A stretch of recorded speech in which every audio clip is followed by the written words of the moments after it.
खटीमा पहुंचे सीएम पुष्कर सिंह धामी, जनता से की मुलाकात के दौरान सुनी जनता की समस्याएं, अधिकारियों को दिए जल्द निस्तारण के निर्देश।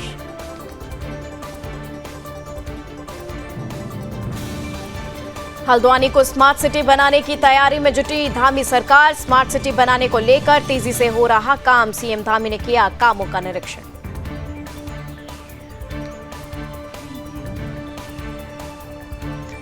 यूपी सीएम योगी का उत्तराखंड दौरा, 3 दिवसीय उत्तराखंड दौरे पर पहुंचे यूपी सीएम, मां गढ़वासिनी मंदिर में की पूजा अर्चना। उत्तराखंड में चल रहे नेशनल गेम्स के समापन को लेकर शुरू हुई तैयारियां, सीएम धामी ने हल्द्वानी में लिया तैयारियों का जायजा। देहरादून में जल्द ही किया जाएगा बसंत उत्सव का आयोजन, 7 मार्च से लेकर 9 मार्च तक मनाया जाएगा उत्सव। कार्यक्रम में लघु उद्योगों को मिलेगा फायदा। केंद्र के बाद अब उत्तराखंड सरकार जारी करेगी अपना बजट, 18 फरवरी से होगी उत्तराखंड में बजट सत्र की शुरुआत।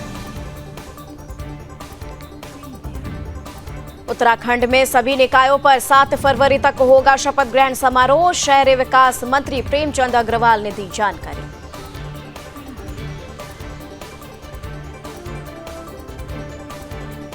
सीएम धामी ने देहरादून में 38वें राष्ट्रीय खेलों की व्यवस्थाओं को लेकर किया निरीक्षण, खिलाड़ियों और मेहमानों को हर संभव सुविधा दिए जाने की कही बात। दिल्ली विधानसभा चुनाव को लेकर बोले सीएम धामी, कहा अब दिल्ली का कायाकल्प होने जा रहा है, क्योंकि बीजेपी की सरकार बनने से दिल्ली में विकास का कमल खिलने जा रहा है। और फरवरी की शुरुआत के साथ सीएम धामी ने उत्तराखंड वासियों को दी बड़ी सौगात, अलग अलग योजनाओं को लेकर जारी किया लाखों का बजट।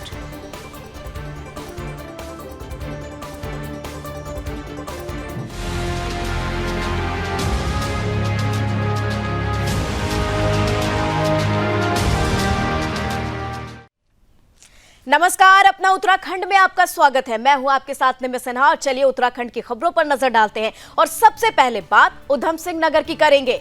आपको बड़ी खबर बता दें, जहां पर उधम सिंह नगर दौरे पर सीएम पुष्कर सिंह धामी हैं, वहीं साइकिलिंग प्रतियोगिता का अवलोकन भी किया और प्रतियोगिता में खिलाड़ियों ने सीएम धामी का स्वागत भी किया। सीएम धामी के नेतृत्व में खेल भूमि उत्तराखंड बन चुका है, वहीं खिलाड़ियों को उपलब्ध कराए जा रहे हैं कई विश्व स्तरीय सुविधाएं। बड़ी खबर आपको बता रहे हैं, जहां पर सीएम पुष्कर सिंह धामी ने खेलों का आगाज किया है। उधम सिंह नगर से बड़ी खबर बता रहे हैं, जहां पर उधम सिंह दौरे पर सीएम पुष्कर सिंह धामी नजर आए। साइकिलिंग प्रतियोगिता का उन्होंने अवलोकन किया। इसी के साथ प्रतियोगिता में खिलाड़ियों ने सीएम धामी का भव्य स्वागत भी किया। सीएम धामी के नेतृत्व में खेल भूमि बन रहा है उत्तराखंड, वहीं खिलाड़ियों को कई विश्व स्तरीय सुविधाएं भी उपलब्ध कराई जा रही हैं।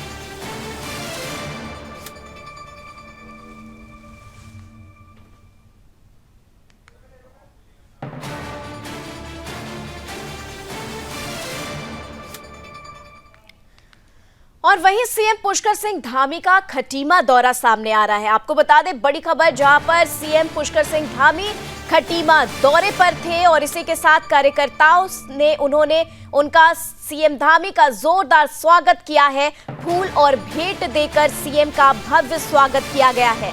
सीएम ने आम जनता से मुलाकात भी की। मुलाकात के दौरान जनता की समस्याएं जानी, वहीं अधिकारियों को इन समस्याओं के जल्द निस्तारण के निर्देश भी दिए। तो बड़ी खबर आपको बता रहे हैं, जहां पर सीएम पुष्कर सिंह धामी खटीमा पहुंचे और खटीमा पहुंचने के बाद कार्यकर्ताओं ने उनका भव्य स्वागत किया। फूल और भेंट देकर सीएम धामी का भव्य स्वागत किया गया। इसी के साथ सीएम ने आम जनता से मुलाकात की, उनकी समस्याएं सुनी और उन समस्याओं के समाधान के लिए अधिकारियों को जरूरी दिशा निर्देश भी दिए। वहीं हल्द्वानी को स्मार्ट सिटी बनाने की तैयारी जो है वो जोरों पर है। आपको बड़ी खबर हल्द्वानी से बता रहे हैं, जहां पर हल्द्वानी अब स्मार्ट सिटी बनने के पथ पर अग्रसर है। हल्द्वानी को स्मार्ट सिटी बनाने की तैयारी जोरों पर है। शहर के सौंदर्यीकरण पर खास फोकस रखा गया है। वहीं स्मार्ट सिटी बनाने को लेकर तेजी से काम चल रहा है। सीएम धामी ने कामों का निरीक्षण किया, वहीं वॉल पेंटिंग्स में भी उन्होंने हिस्सा लिया है।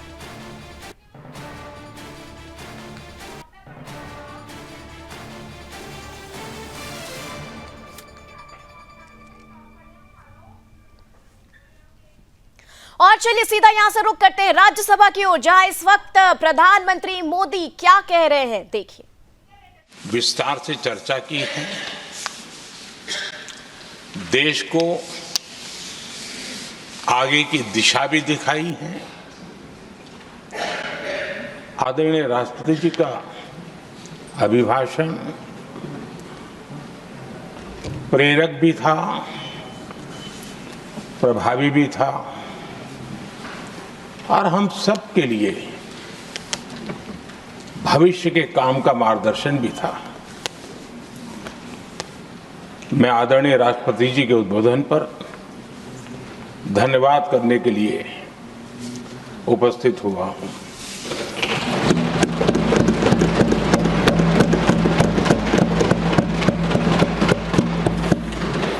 आदरणीय सभापति जी, करीब 70 से भी ज्यादा माननीय सांसदों ने अपने बहुमूल्य विचारों से इस आभार प्रस्ताव को समृद्ध करने का प्रयास किया है। यहां पक्ष प्रतिपक्ष दोनों तरफ से चर्चा हुई। हर किसी ने अपने अपने तरीके से राष्ट्रपति जी के अभिभाषण को जिसने जैसे समझा वैसे यहां समझाया और उन्होंने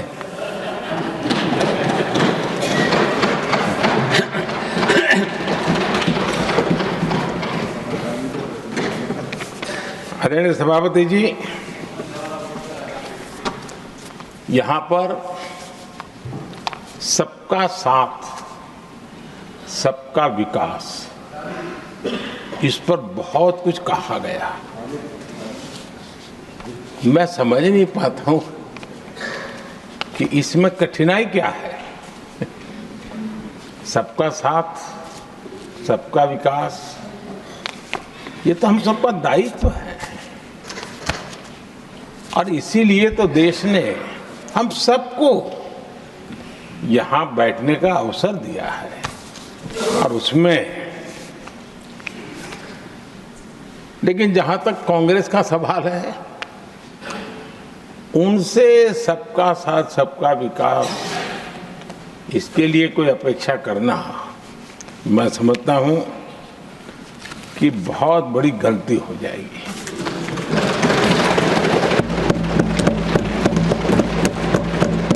ये उनकी सोच के बाहर है, उनकी समझ के भी बाहर है और उनके रोड मैप में भी ये सूट नहीं करता है, क्योंकि वो इतना बड़ा दल एक परिवार को समर्पित हो गया है। उसके लिए सबका साथ सबका विकास संभव ही नहीं है।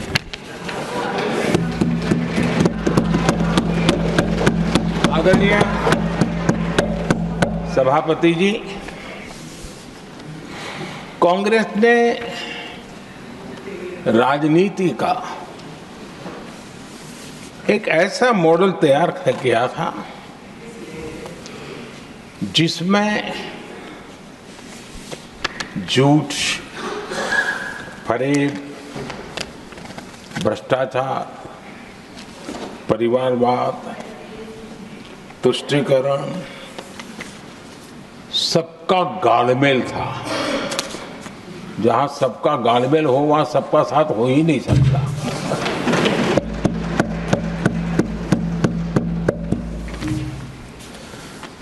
आदरणीय सभापति जी, कांग्रेस के मॉडल में सर्वोपरि है फैमिली फर्स्ट, और इसलिए उनकी नीति रीति, उनकी वाणी, उनका वर्तन, उस एक चीज को संभालने में ही खपता रहा है। 2014 के बाद देश ने हमें सेवा करने का अवसर दिया और मैं उन देश की जनता का आभारी हूं कि हमें तीसरी बार लगातार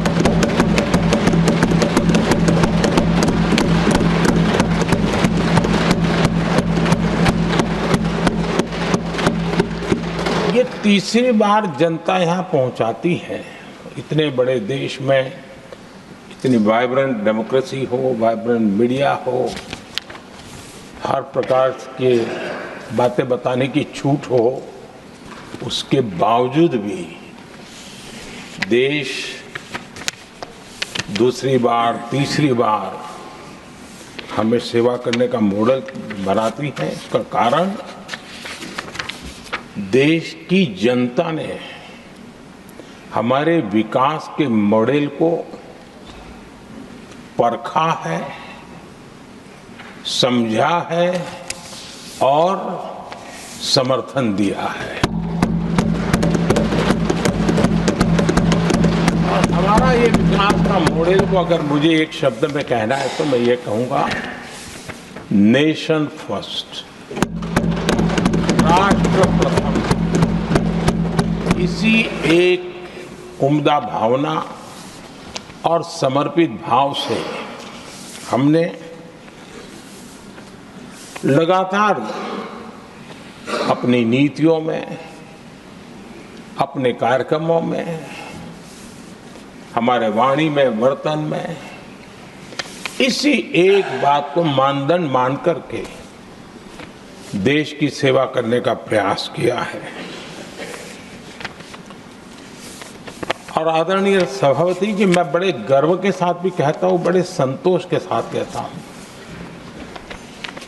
कि एक लंबे अरसे तक, 5-6 दशक तक देश के सामने अल्टरनेट मॉडल क्या हो, तराजू पर तोलने का कोई अवसर ही नहीं मिला था। लंबे अरसे के बाद 2014 के बाद देश को एक अल्टरनेट मॉडल क्या हो सकता है, अल्टरनेट काम कार्यशैली क्या हो सकती है, प्रायोरिटीज क्या हो सकती है, इसका एक नया मॉडल देखने को मिला है। और ये नया मॉडल तुष्टीकरण नहीं, संतुष्टीकरण पर भरोसा।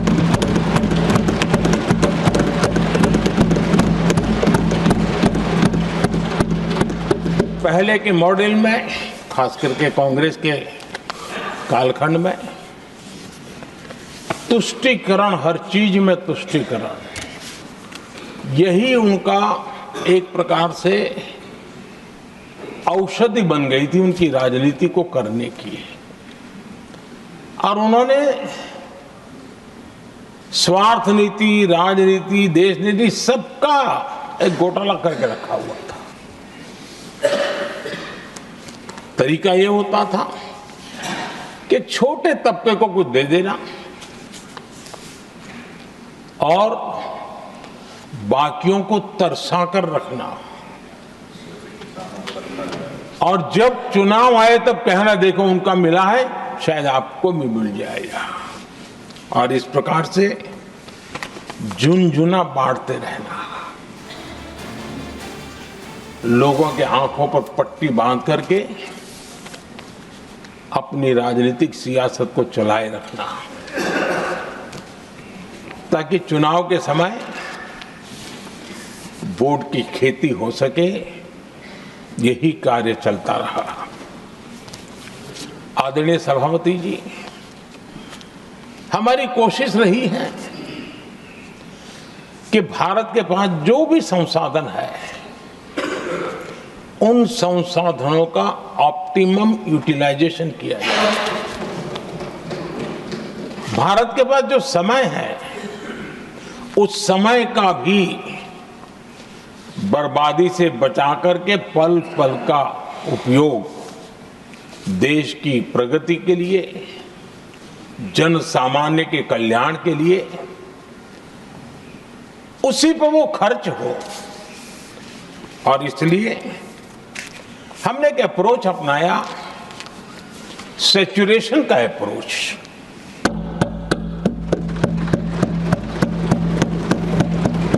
पैर उतने ही लंबे करने जितनी चद्दर हो, लेकिन जो योजना बने, जिनके लिए वो योजना बने, उनको वो 100% उसका बेनिफिट होना चाहिए। किसी को दिया, किसी को नहीं दिया, किसी को लटका करके रसक रखा और उसको हमेशा प्रताड़ित करते रखना और उसको निराशा की गर्त में धकेल देना, उन सिचुएशन से हमने बाहर आकर के सैचुरेशन अप्रोच की ओर हमारे काम को आगे बढ़ाया है।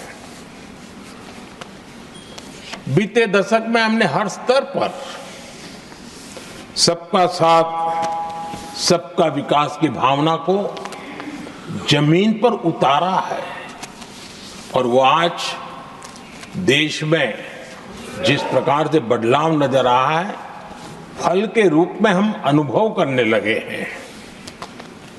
हमारे गवर्नेंस का भी मूल मंत्र यही रहा है, सबका साथ, सबका विकास। हमारी ही सरकार ने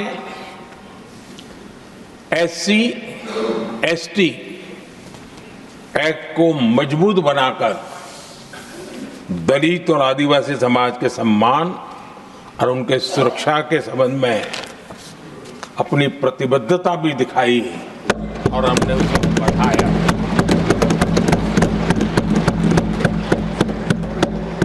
आदरणीय सभापति जी,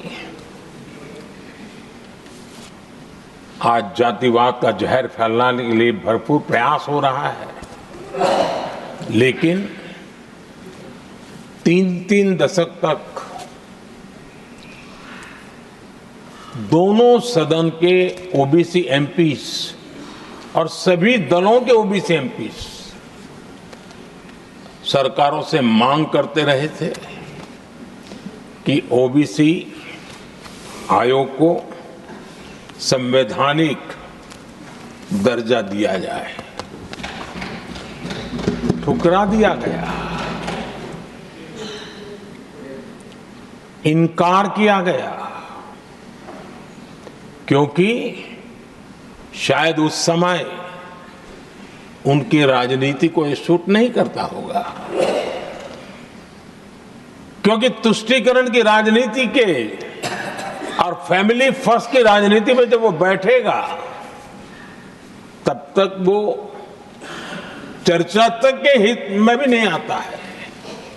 आदरणीय सभापति जी, ये मेरा सौभाग्य है कि हम सब ने मिलकर के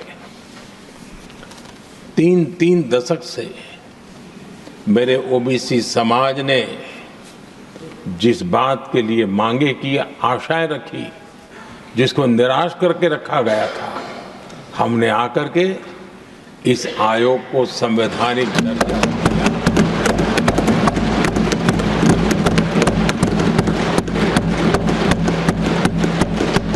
और हमने सिर्फ उनकी मांग पूरी की इतना नहीं, हमारे लिए उनका मान सम्मान भी उतना ही महत्वपूर्ण है, क्योंकि देश के 140 करोड़ देशवासियों को हम जनता जनार्दन के रूप में पूजने वाले लोग हैं।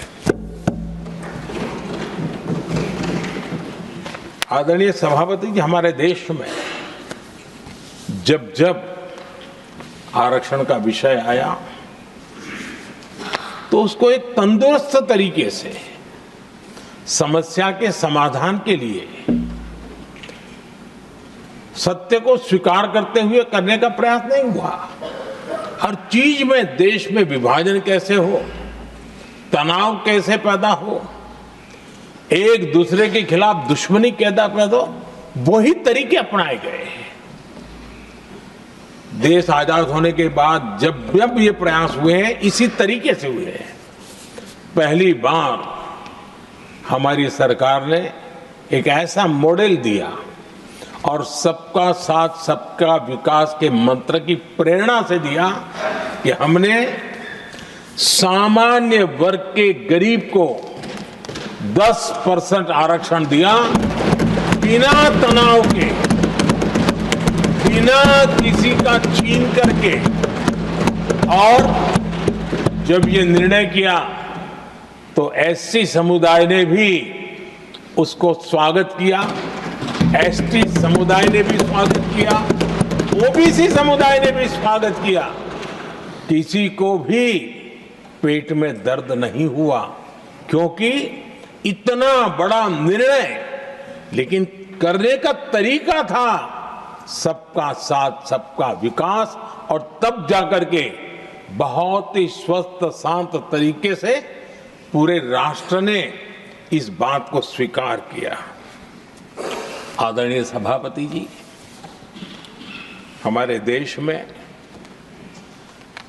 दिव्यांगों की कभी सुनवाई जितनी मात्रा में होनी चाहिए थी नहीं हुई।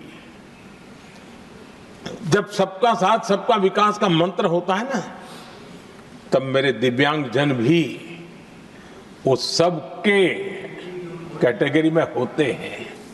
और तब जाकर के हमने दिव्यांगों के लिए आरक्षण का विस्तार किया, दिव्यांगों के लिए सुविधाएं उपलब्ध हो, इसके लिए मिशन मोड में काम किया। दिव्यांगों के कल्याण के लिए अनेक योजनाएं बनाई, लेकिन योजनाओं को लागू भी किया। ये इसके कारण इतना ही नहीं, आदरणीय सभापति जी, ट्रांसजेंडर कम्युनिटी के अधिकारों को लेकर के हमने उसको कानूनी रूप से उसको पुख्त करने के लिए प्रामाणिकता पूर्वक प्रयास किया। सबका साथ सबका विकास के मंत्र को हम कैसे जीते हैं, ये हमने समाज के उस उपेक्षित वर्ग की तरफ भी हमने बड़ी संवेदना के साथ देखा। आदरणीय सभापति जी, भारत की विकास यात्रा में नारी शक्ति के योगदान को कोई नकार नहीं सकता है, लेकिन उनको अगर अवसर मिले और वो नीति निर्धारण का हिस्सा बने तो देश की प्रगति में और गति आ सकती है। और इस बात को ध्यान में रखते हुए हमने ही और इस सदन का पहला निर्णय हुआ, हम देशवासी गर्व कर सकते हैं, सदन इस बात के लिए याद रखा जाएगा, ये नया सदन सिर्फ उसके रूप रंग के लिए नहीं, ये नया सदन का पहला निर्णय था नारी शक्ति बंधन।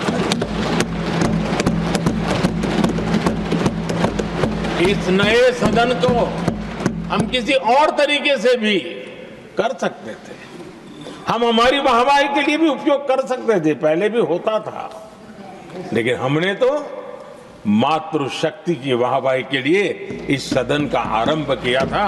और मातृशक्ति के आशीर्वाद से ये सदन अपना कार्य आरंभ किया है। आदरणीय सभापति जी, हम जानते हैं, इतिहास की तरफ अब थोड़ी नजर करें।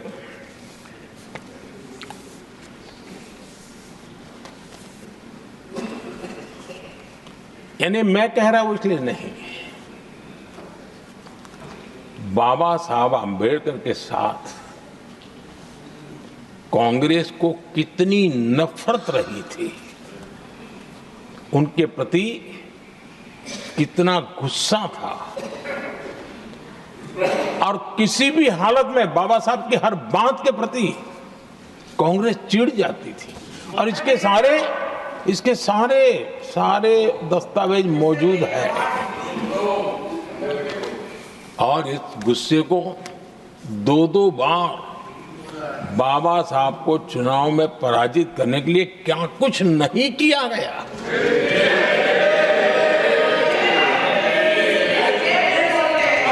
कभी भी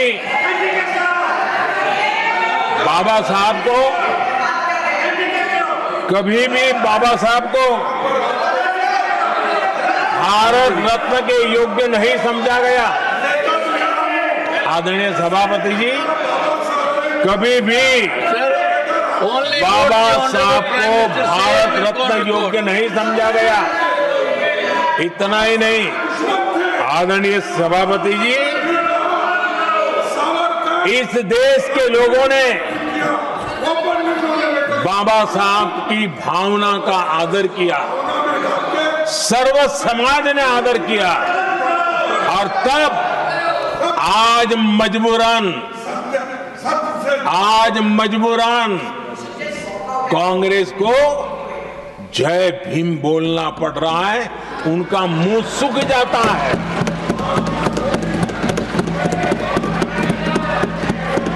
और आदरणीय सभापति जी, ये कांग्रेस भी रंग बदलने में बड़ी माहिर लग रही है।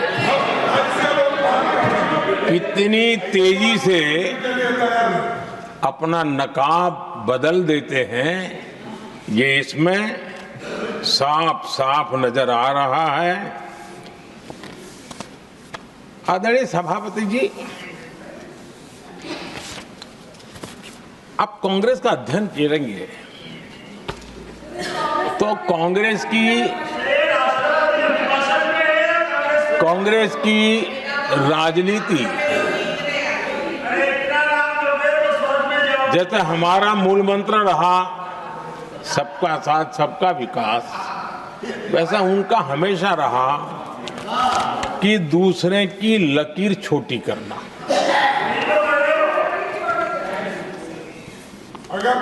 और इसके कारण उन्होंने सरकारों को अस्थिर किया।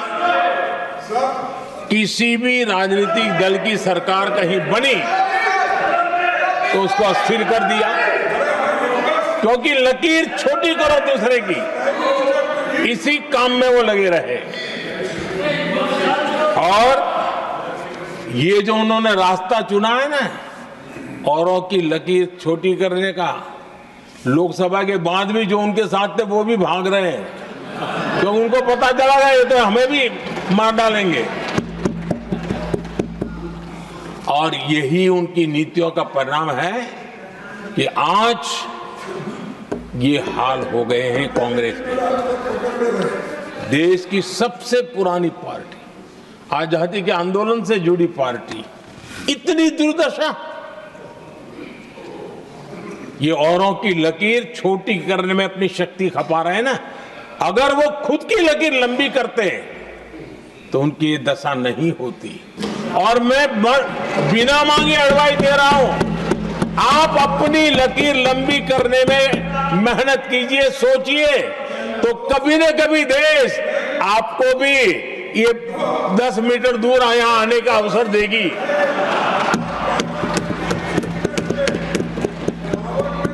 आदरणीय सभापति जी, बाद में 2 सीट कहेंगे।